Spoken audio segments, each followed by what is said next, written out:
One of the greatest lessons I've ever learned in my life is that it is very, very frustrating trying to change your environment, trying to change your circumstances, trying to change the weather, trying to change the atmosphere, trying to change people, the way people respond to you. You want to change the business, you want to change everything. That is going to be the most frustrating thing you will ever get into in life. So the greatest wisdom I've ever found is this: if you want anything to change, you have to change. You are the true change you desire. You are the only one that can control yourself.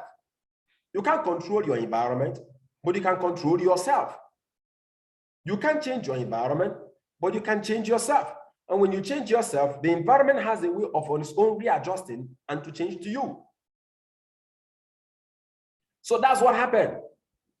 We had 1,001 reasons why people didn't connect to the business meeting on Monday. Why didn't it happen on Wednesday? Because we decided to what? Change. We decided to change. We changed our attitude, our approach, and everything else changed. That's what business success and life success is all about. So this morning, we're going to be taking on a journey. It's a long training. We are not going to finish it up. Okay, it's a long training. It's about 1 hour, 46 minutes. So there's no way we can finish it. We're going to run half of it. 1 hour, 46 minutes means it's over 100 minutes. Actually, about 106 minutes. So that means that we're going to play out for just 53 minutes. And then we close. Okay, we really need to start paying attention to our core vision. The vision statement for this year in RDI is becoming great leaders that drive change. And today and tomorrow, we are going to be looking at discovering your personal leadership. How do you discover your personal leadership? How do you get it to manifest? Okay, from one of the leading experts, late Dr. Miles Moron. We are going to be listening from him today on discovering your personal leadership. Then after that, we're going to have a touch on one of the skills in our business, and then we can close for the day. I hope you have your Millionaire School notes with you, because this training is going to be really an eye-opening for you and I. It's all one of my classics anyway. I do listen to it every now and then. Mainly not really, yeah, that's one of my classes for retreats. I don't listen to it kind of like a regular basis, but when I want to have a retreat, I do listen to it. So get your Millionaire School notes out. Let's take a ride.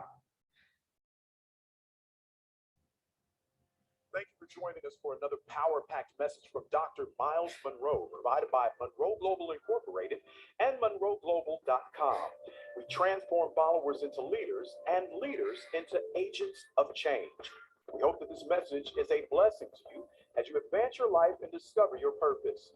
Now, let's go into the message. Discovering your personal leadership. Whenever there is an invitation for people to attend a leadership event or to participate in a leadership conference like this, most people respond to that invitation with the attitude that that is not for me. That response is proof that your culture has done an excellent job in canceling who you are. This place, for example, would have been filled to capacity if we had said, come to a miracle service. So this doesn't affect me at all. I know exactly what's going on here. I expected you, and only you. Mm-hmm. I'm not impressed with crowds. You see me, I speak to them all the time, millions of them. My real love is people like you who believe that this is for you. You know, Jesus didn't like crowds.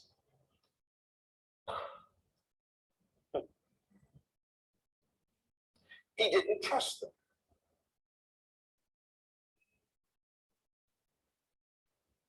Because he understood the strategy for changing the world. And the strategy for changing the world is not large meetings, big events. It's small groups committed to intensive transformation. So he chose 12 people.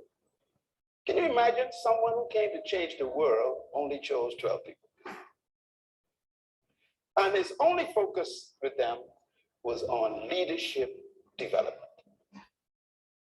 He started with raw material, which means these 12 specimens had no formal training in leadership. What I thought was a good strategy that he used was he at least chose businessmen. I like business people. Religious people are problems. So the people he chose were business people and professional people. Like Matthew was an accountant.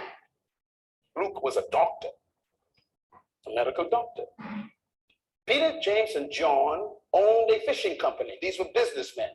And the number one business of that day was fishing in that village around Galilee. So these guys were owners of the top business industry. That's who he chose. Because he wanted to produce leaders. One time, his crowd grew too much. Y'all would remember that one day, the people stayed with him for 3 days, and they ran out of food. He decided, it's my responsibility to make sure that they are fed before they go home. So we know the story. He worked a miracle, multiplied fish and bread, and he fed them. And the Bible says, after that meeting was over, 70 joined him. 70. Can you imagine having 12 people, and all of a sudden, you grew by 70%? Now, normally, when you grow by 70%, you are excited. Jesus was not. He was suspicious. Why?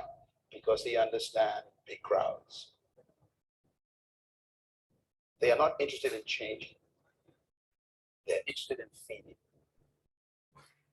So he turned to the 70 and he asked them a question. Why do you follow me? That was the question.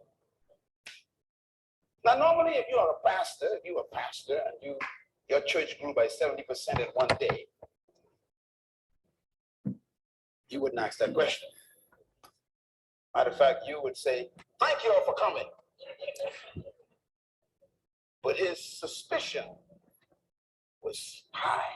He said, why do you follow me? Then he answered the question for him. I know why you follow me. Is it not because of the fish and bread I fed you yesterday? See, there are people who just want miracles, but they don't want to change. And miracles never change people.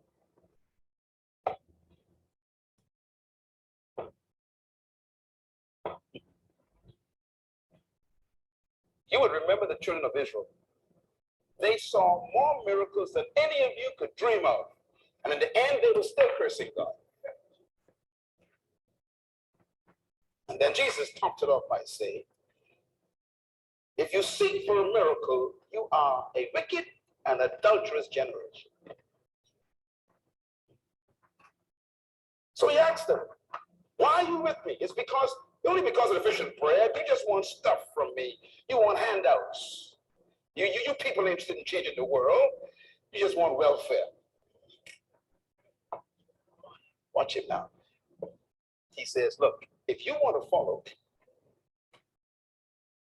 if you want to be my disciple, he says, you must stop looking for the bread and the fish. And you must feed on me. Eat my flesh, he says, and drink my blood. Now, those are the kinds of people who are here in this seminar tonight. I consider you very rare people. I'm not surprised. I tell you, I work with crowds. I don't trust them. Those who show up in the morning sessions, they're the ones I believe. Exactly. Yeah, that I like that. Those ones who come to the workshops, they're the real people. Mm-hmm.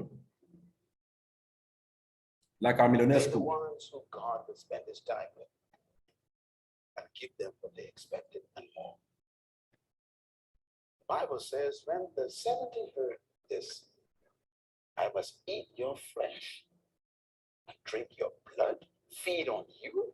It says, they said to each other, this is a hard saying. In other words, you are demanding too much. You want us to stay with you and look to you for our livelihood? It says, they forsook him and walked away. Could you imagine losing 7% of your families in one day? Sure, it can happen. But what intrigued me and impressed me is what he did after they left. It was a leadership act. Because he was training now these 12 guys, okay? So he turns to the 12, this text says, and asks them a question. Will you leave also? In other words, are you just like them?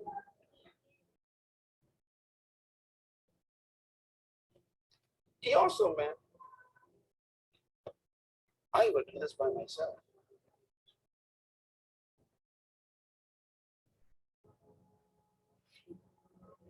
By the way, that's one of the most important principles of leadership, you know. Finding something worth doing by yourself. Mm.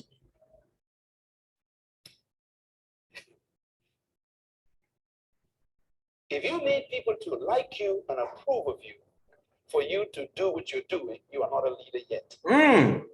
You're a politician. Exactly. He was willing to go alone. Mm. Are you willing to go alone? Peter spoke up and said, Master, Rabbi, which means master teacher. I'm going to paraphrase Peter a little bit. Peter probably said, we think you are crazy, Jesus. We do think you are a little bit weird, but you make sense to us. In you, he says, we have found the words that give us life or give our life meaning. That's what leaders do. Leaders give people's lives meaning. Mm. That's why they follow you. People will follow you when they receive a sense of significance for their own lives. Mm-hmm. I hear you, sir. Peter's answer was powerful. In you, we have found the words that give us life. Our business was doing great. You know, we have a company, but you have shown us that we can do more than just business. We can change the world. And that's why we're here in this seminar the next 2 days. I guarantee you, if you listen to me very carefully, the next 48 hours, you are going to be transformed as a person. But you got to listen. You got to feed on me just a little bit. Because what I'm teaching you is what I live. And it begins with discovering what I call your personal leadership. Leadership does not begin with people. Exactly, sir. Yes, sir. It begins with you. For you. Exactly, sir. I hear you. Let me give you a couple of things to write down. Because I'm giving you what they never taught me in church. And that is, everyone is a leader. Mm. Pastors are afraid to say that. Because they don't want no competition in the pulpit. Leadership begins with how you think. So let me give you my philosophy of leadership that I had to discover for myself to become the person I am. Everyone was created to lead. Say that with me. Everyone was created to lead. Say it again. Everyone was created to lead. That's a tough statement. Most of you don't believe that statement. I understand it. Because it's the same way. Because when you read that statement, there is a contradiction in your mind right now. There's a battle going on. I know what the battle is. The battle is a question. If everyone was created to lead, then who's going to follow? There's your battle. I'll give you another statement. Write this down. Trapped in every follower is a hidden leader. These are philosophical statements, but they are very important because leadership beat down. Trapped in every follower is a hidden leader. These are philosophical statements, but they are very important because leadership begins with your belief. Who you are. And your belief system determines your philosophy of life.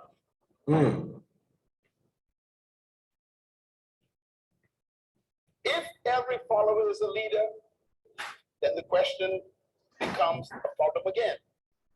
What happens when they all become leaders? Who's going to follow? The fact that you ask that question is proof that you've been successfully convinced by your culture that only a certain type and group of people were born to lead while the other masses were designed to follow. That's really what you believe. That's why the question arises. Because you cannot see in your mind everyone being a leader. You have problems in your mind. I have the same problem. This is why I teach this so hard. Because it is that belief, that subtle belief that's in your mind that's trapping you right now. For example, in my mind, there is no economic crisis. But that's because of the way I think.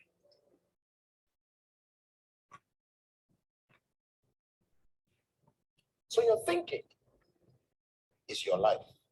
I'll give you another statement to write down. You were created to lead and designed to dominate. Say it with me.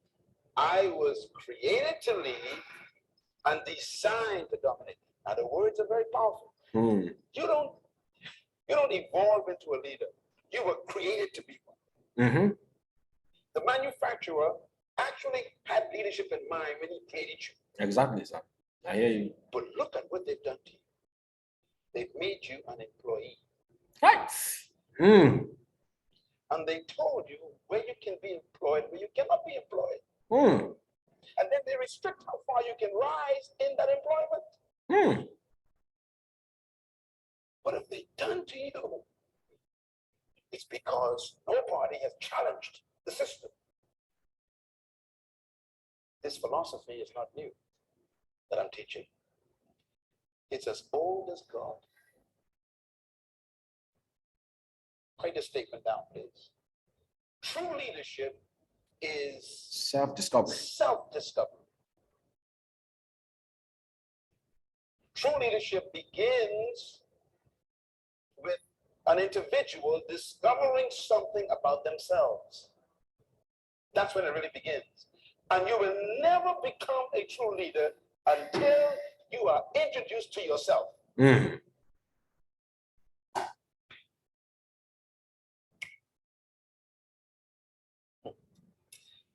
know, if you were to study the leaders of history who really changed the world, beginning with people like Moses, right?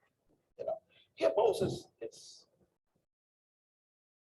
on a job. He's employed by his father-in-law.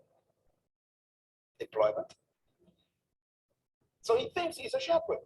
You know, that's what I do. That's my job. And then he meets this manufacturer. The manufacturer says to him, you are the deliverer and the leader of 1 million people. You are also an author of the first 5 books in the Bible, you are the leader of a labor force. You are a lawgiver for all the nations of the world. They're going to steal your laws and use them. His answer, you must be talking to somebody else. You see, when you meet yourself, you're always afraid.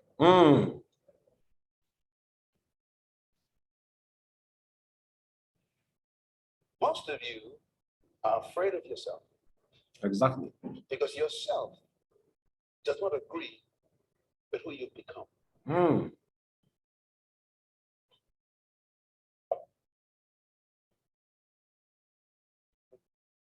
You think you are a shepherd, a manager, a supervisor,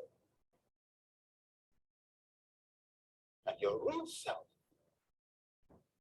is the first prime minister of a country called Israel. And when I introduce myself to myself, myself says to myself, that's not me. And I argue for 3 weeks with myself.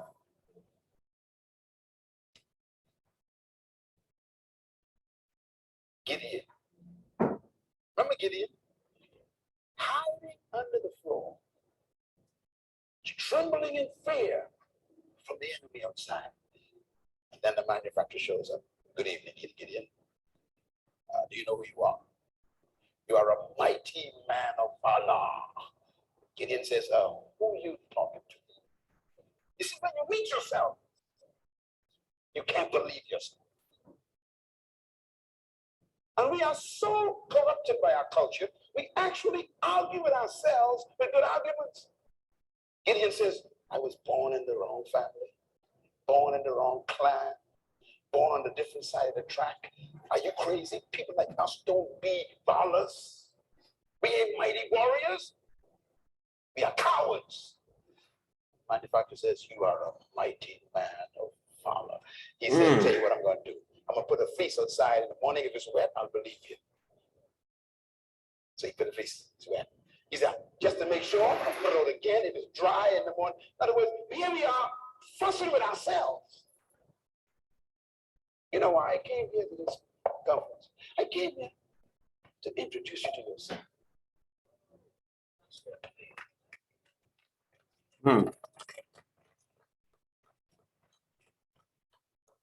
What you are doing is embarrassing to God. What you are proud of, he's ashamed of. What you settle for is a shock to him. I know what I'm talking about. I was there. You got to discover. And that's where leadership begins. It begins with self-discovery. I want you to take a look at this slide. This is a car. You ever seen a car like that before? That's a car. 40,000 parts or more make up a car. That's a car. Take it apart. Now, I show you that for a reason. I want to ask you a question. Here's the question. Which part of this car is the most important part of the car? Look at the engine of the car. What is the most important part of the engine? And these questions are important. 40,000 parts. Which part is the most important? Your car in the parking lot has a great engine in it. Beautiful parts. But the question is, which part is the most important? Now, I'm going to show you 2 parts here. The battery is the big boy. So if I was to ask you which is the most important part of your engine, you would probably say the battery, because the battery has all the power. Powerful. You know, we like powerful people, don't we? Power. Hallelujah, power. You know, we like power. So we go for the power. We say the battery is the most important person in the car, because the battery has the power to get things started. Well, it's great. Who's the lead in this engine? It's the battery. Well, we got a little thing on the side called the spark plug. It probably costs about $150. So we got difference in value as well. Can the battery become more important than the spark plug? If you remove the spark plugs, the battery is useless. So who's more important? Well, I don't know yet. Let me show you something else. Right in the middle of this picture is a little wire. That's a little wire. It's called a terminal wire. The terminal wire is what you connect to the battery and to the generator. The terminal wire costs $4. The battery costs $150. Who's more important in this car? Well, with all the power the battery has, if you remove that $4 wire from the battery's terminal, the battery is useless. So who's the leader? Well, not here. All the power trapped in the battery is useless to the car without a $4 wire. Who's the most important person in the organization? The CEO or the maintenance woman? Is it the secretary who types? Or is it the manager of stores that oversee resources? Who is the leader? See, this scenario is interesting because that $4 wire can shut the car down. The car is worth $80,000. $4 can shut it down. Isn't that amazing? Now the problem is this little terminal wire has to connect to the battery and to the generator. And all it does is a function called transfer. It transfers power to the generator that hits the spark, that turns the shaft, that caused the whole engine to turn over, to cause the wheels to turn. You can control it. Transfer. The only problem is the terminal wire has no power. It's just a transfer function. The only problem with the battery is it cannot transfer. It has all the power. Only problem with the spark plug is it ain't got no power and can't transfer, but it can produce fire. So who's the leader in this whole situation? No one and everyone. That's the answer. Here's the answer. Everyone is a leader in their area of functioning. Write it down. This is the concept of leadership that God introduced.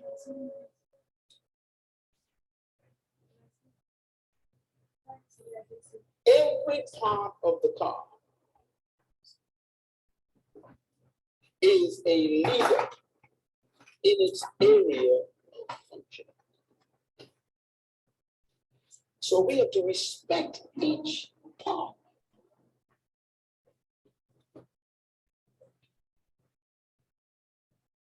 They have successfully convinced you that you are useless. And they use you to do what they want you to do. They meaning your culture. And you obey them because you don't know who you were born to be. You have no idea what your function is. When I discovered who I was, I became free from that. I began to dictate my own value. Therefore, I told them, you need me. Come on, say it. You need me. Say it like you feel it. You need me. See, you become a leader when you discover that one discovery. They need me. The world needs me. Say it. Say it now. The world needs. I want you to say it with a revelation. Come on, say it. The world Needs me. Let me tell you something. Discover that, you become dangerous. You are not an accident. You are an assignment. Leadership. You know, we talk about leadership. There's a photograph of all of the leaders in the world together, present ones, and a recent photograph too. And I want to talk in this session about some of the areas I want to cover very quickly. First, my objective is to help you to see that we need and value leadership. Secondly, we want to talk about what leadership is, what it takes to become a leader. We want to talk about the principles of leadership tomorrow and the art of leading, how to do it.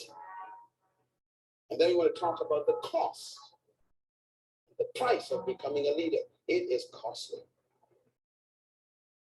This is why we love following so much. Doesn't cost much to follow. But yet, when you follow, you hardly ever find out who you are. So you want to talk about those things. Now here's a leader that you all are acquainted with. He spent time in this state, born here.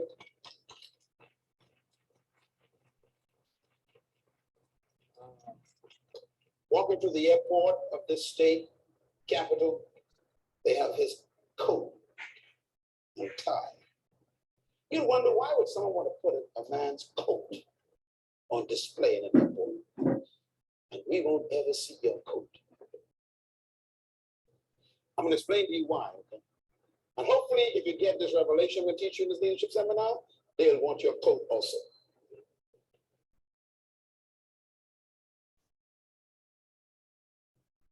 Leadership is an amazing thing. First of all, here's why leadership is important. Write this down. Nothing happens without leadership. Nothing happens without leadership. Nothing happens without leadership. I hope you are taking notes. Nothing changes without leadership. Number three, nothing develops without someone taking leadership. Number four, nothing improves in any situation without leadership. Number five, nothing is corrected without leadership. If something is not right in an environment, someone has to emerge and take the leadership. Number six, nothing advances without leadership. Number seven, nothing succeeds without leadership. Number eight is a reminder. We are always being led by someone, whether we think so or not. So look at how important leadership is. It improves, it changes, it develops, it corrects, it advances, and it brings success in life. This is probably one of the reasons why the religious people are so ineffective, because they pray too much for things to be corrected, to change, to improve, to develop, to advance, and succeed.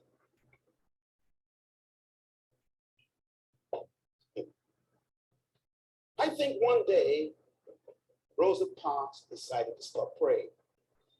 That's all. What made her a leader? She decided, no more prayer. I'm now going to be active.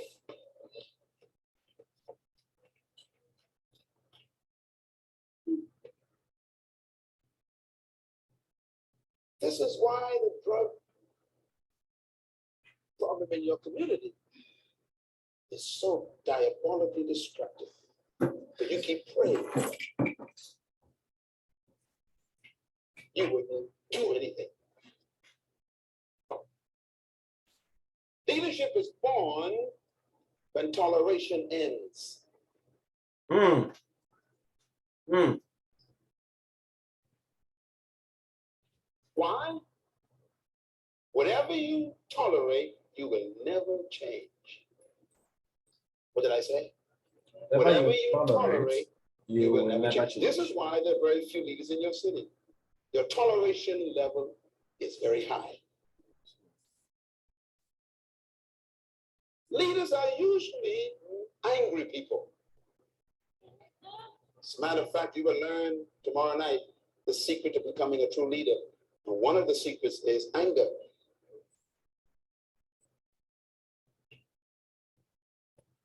When you decide, I have had enough, a leader is about to be born.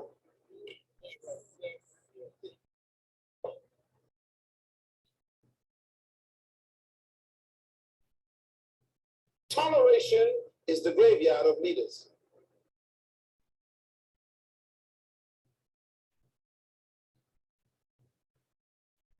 That's why we lack leadership in the 21st century. Everybody wants to be liked. Nobody wants to rock the boat. That's why we're not leaders, because we want everyone to agree with us. So what we have is companies and churches and nations that are overmanaged and underled. Don't ever confuse a manager with a leader. Exactly, yeah. No manager is a leader. But leaders are managers. Yeah. What's the difference between a manager and a leader? There's my book on the table called Becoming a Leader. Make sure you read that book. It deals with this subject. But let me give you a hint. A manager maintains things. A leader changes everything. Changes everything, exactly. A manager follows policy. A leader creates policy. Mm. A manager keeps tradition. Leaders break it. Mm. Managers focus on the bottom line. Mm. How much you gonna cost? Leaders focus on the horizon. Let's do it. Let's do it. Let's go. Managers focus on doing the right thing. Mm. Leaders are very unique. Managers are always focusing on doing things the right way, is what I'm saying. Leaders want to know whether we're doing the right thing. If you are led by a manager, you will never grow. Exactly. Mm-hmm. If your pastor is a manager, the church is stuck. If your department is headed by a manager, it will never expand. Mm. If your husband is a manager, your family is stuck.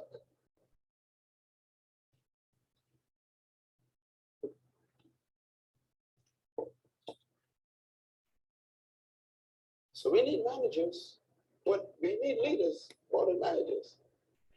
Because leaders is what the managers work to do. Mm-hmm.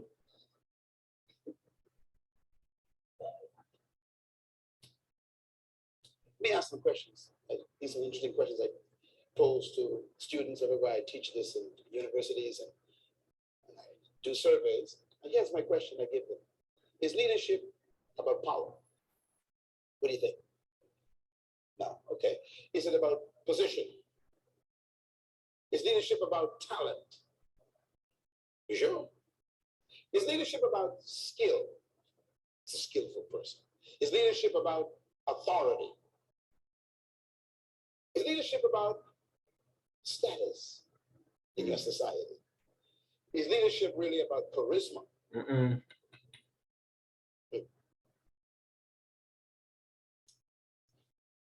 By the way, the word charisma is a Greek word.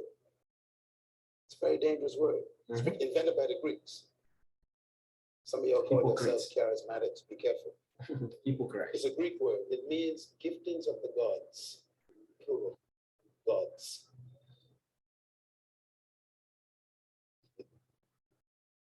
Because they were polytheists.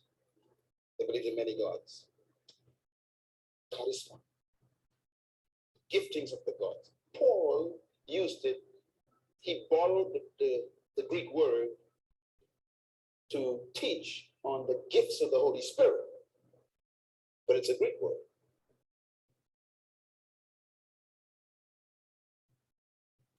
Charisma. We have our own idea what that means. Last question. Are leaders born or made? Very important question. Please, I hope we are writing these questions down. I answered it years ago. I'm clear in my head.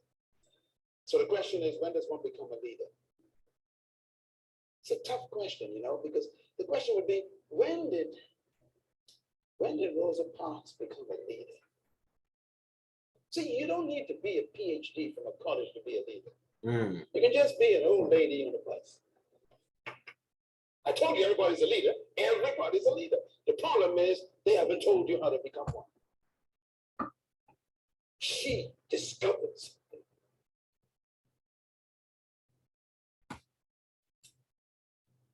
Don't die the way you are. Don't give them the privilege of firing you. You're better than that. Don't let people terminate what you call a career.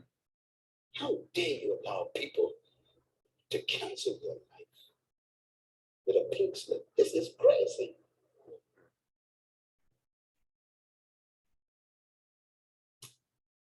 That's why we're here.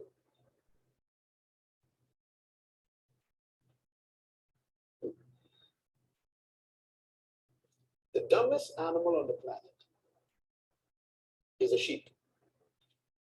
Some of y'all don't know that. In case you don't, I'm going to say it again. The dumbest animal God made is a sheep. Do you know why? There are no leading sheep. I want you to study a flock of sheep anywhere. You will never see a leader. All of them move together. It's the only animal in the world that doesn't have a leader. Elephants have a leader. Bulls have a leader. You know, bees have a leader. Everyone except the sheep. If someone say you are a sheep, that's not a compliment. And religious people love the word. They love it. I am God's flock. That's not a compliment. Follow me. I'm going to show you how we are screwed up. Even our theology has made us what we are. The sheep is the dumbest animal because he will follow anyone because he has no leader.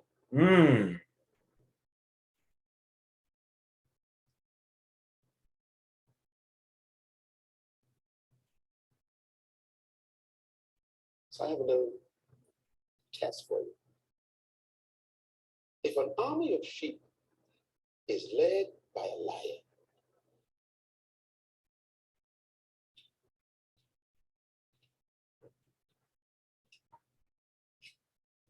do you believe they will always defeat an army of lions if they're led by a sheep?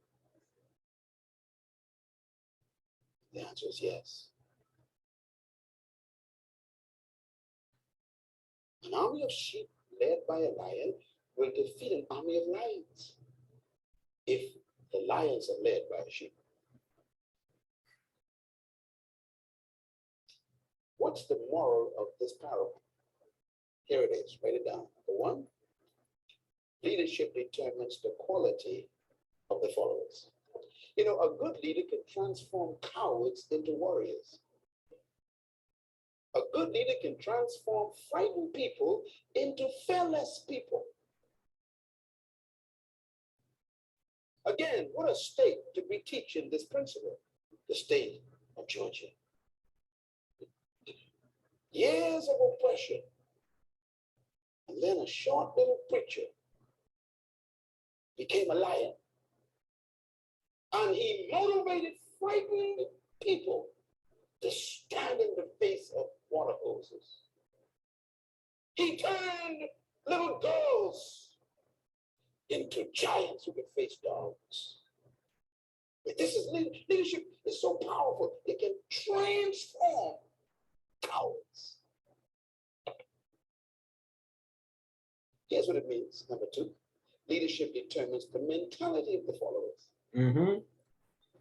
This is how powerful leadership is. Leadership also determines the morality of the followers. Your morale and your morals can be transformed by the right kind of leader. Leadership also determines the attitude of the follower. In essence, leadership determines the commitment of the follower. Mm. That's why we need you. We need you to discover your leadership, because there are people in your city who are being abused by the system. And they need someone to emerge who will give them hope. Because leadership determines the destiny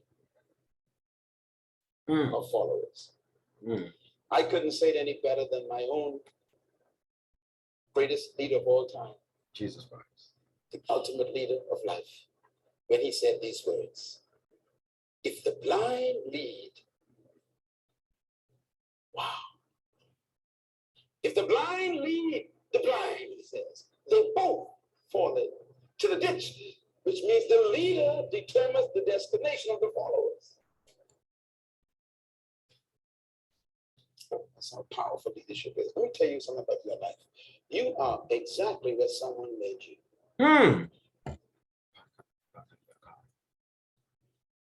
If you don't like where you are right now in your life, you're going to have to reconsider changing leadership. You know why I love this church? This is the second time we're here doing this. I mean, this church, do you know, listen, do you know how many people wanted me tonight? I'm talking about massive organizations in the world wanted me. I decided I like this man's desire. They wanted me to stay in Israel 3 extra days. I said, no, I'm going to Atlanta. Why? There's someone there who believes they can do better. That's why we're listening to this. I don't think the members of this church really know who their pastor is. See, your problem is you want to shout and say hallelujah, and then die broken sick. This conference is about to set you free from that stuff.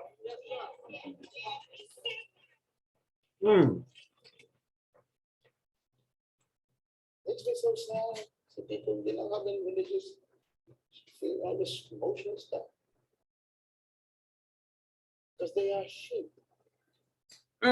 They just follow anybody.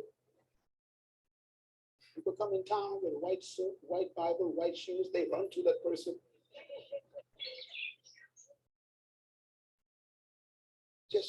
Oh my God, we just have to stop here. We just have to stop here. How many of you here, you didn't feel like stopping you didn't feel like ending this? You don't feel like we're stopping this? Let me see, wave your hand. This kind of trainings, I call it my personal retreat trainings. But let me show you the folder. I'm telling you, this is, let me show you. Let me just give you a tip, okay? Let me just show you a tip. You can see the screen I'm sharing with you. That's this man's training. That's how I learned. You can see all these training. I have them. See that here? These ones are short clips. Okay, let me show you. These ones are the new videos I'm downloading. These ones are new videos on the power of planning. Is a series he's doing. He has done. Okay, you can see this one is long messages. These are as in their hours. Okay, that's where I picked the one we are listening to now. Okay, that's the kind of trainings I listen to anytime I want to have a personal retreat. You know, you can't listen to this kind of training and come out and be normal. And tell us life is beyond just this game global we are doing. Success is you, who you become. It's who you are. Who you are is who you attract. A lot of people run around chasing success. You don't chase success, you attract success. And the amount and the level of success you're going to attract is directly proportional to the amount and level of personality you become. You know, that's why I have made a commitment to myself that this year I'm really going to be leading us. I'm going to be taking the charge, leading us, okay, on massive personal development. If there is nothing I want to have, achieved in everyone's life here in RDI, is massive personal development. When you listen to trainings like this, you don't sit back and then you are waiting for someone that will be winding you up. Why have you not done your prospecting? No. Why have you not done your invitation? Nobody will be checkmating you, because everybody becomes a leader because you're a leader. You move yourself to take the action, to do the necessary. You see why? You see why I don't spend much time again talking about prospecting? The videos are there to teach you prospecting. The videos are there to teach you inviting. When you become a leader, you seek for information about prospecting. When you become a leader, you don't wait for me to teach you how to present. You go find materials on how to present and learn how to present.